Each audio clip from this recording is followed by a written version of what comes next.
Hello there folks, welcome back to the Astrophotographers channel and thanks for tuning in. So in this particular video I wanted to share my attempt to capture IC1396, or better known as the Elephant Trunck Nebula. But before starting this video I just wanted to thank you for all the positive feedback and comments you have been giving me on my videos. So yeah, I really appreciate that, so thanks a lot. And yeah, I will try to make astrophotography content in the future, of course. So yeah, without further ado, let's get into this video. So yeah, we're all set up and ready to go. We have the telescope service 80mm APO refractor. We have a ZWO 120 MC as a guiding camera.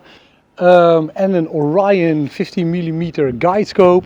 You cannot see it, but I have here my 1600 Mono Pro camera from ZWO, and of course the Celestron AVX mount. And yeah, let's hope tonight will be a clear night and make it a good one.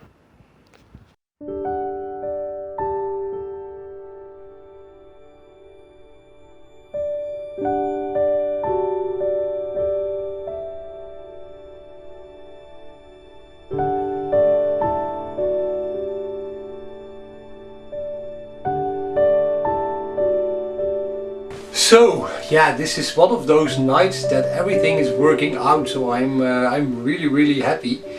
First of all, I polar aligned my mount using SharpCap, and I will share another video on using SharpCap software to really nail your polar alignment. It has done a great job for me in the last couple of months I've been using it.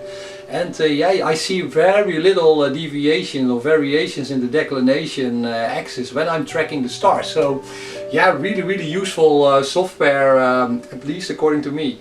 And of course then I fired up Sequence Generator Pro, I did some plate solving and it found the Elephant Trunck Nebula without any problems.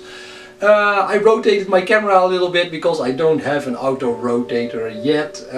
Maybe I will buy one in the future. And yeah, it's now taking images of the Elephant Trunck Nebula, and of course in a later part of the video I will share those images and I will share the final image with you, so if you are interested in that, so you can just skip forward. This is YouTube, so you just bypass this part. Also, yeah, I've been taking some time-lapse videos in this particular video, so let me know if you like that. If you like that, I will make some more. And yeah, if you really hate the time-lapses I'm making, I will quit doing that. But I wanted to talk to you actually a little bit narrowband filters, because using narrowband filters is actually, it saved my life in the city. So you can imagine that in the city center I have to deal with a lot of light pollution, as you probably saw on the final time-lapse video just before this part. And also it's full moon outside, so yeah, I would not have a chance to do astrophotography without narrowband imaging. So let me quickly go into what is the main difference between broadband and narrowband. Well, the name already suggests it. So the broadband filters, the RGB, so the red, blue and green filters that are that you use most of the time, or also the filters that are in a CMOS camera or a DSLR. Yeah, they capture a pretty broad part of the light spectrum. So yeah, for me that means that not only my nice Elephant Trunck Nebula gets captured, but also all of the light pollution that comes from the city center, and also now from the full moon, it will be registered on the sensor of my camera. And so I would not have a chance normally to do astrophotography under these conditions. But yeah, I think for the past year I have been using narrowband filters. And yeah, like the name it suggests, it only takes a very small part of the entire light spectrum, and it blocks the other, it blocks light at other wavelengths. So you get really this signal from a very small part of the light spectrum, and that really allows you to capture those parts. Or for instance nebulas, especially nebulas, that are really prominent in the night sky, or in the universe actually. So you have H-alpha filters, sulfur filters and oxygen filters. Yeah, I bought some narrowband filters in combination with my ZWO 1600 mono pro camera. And what they do, they only take this very small part of the light spectrum. And yeah, for instance, the Elephant Trunck Nebula, I know that in the HA region, so the hydrogen region, it shows a lot of nebulosity, and you can capture that using an H-alpha filter. You put it in front of your mono camera in my case. You can also use it with a color camera.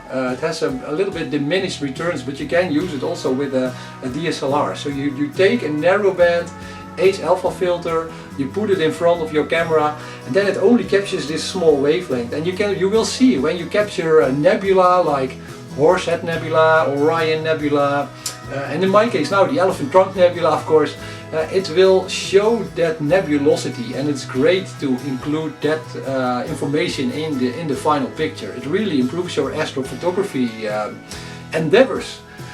A lot of you probably already heard what narrowband imaging is, but for those of you who did not know yet, please get into narrowband imaging as well, and I would start buying an H-alpha filter. Either you can put it in a filter wheel, or also you have clip-in filters that you can use in combination with your DSLR camera. So yeah, with that, let's go to the imaging and the post-processing part. So I will show you some images, some raw images that I have been taking from the Elephant Trunck Nebula, and I also will show you my post-process endeavors, and also of course the final picture of the Elephant Trunck Nebula I came up with. See you later!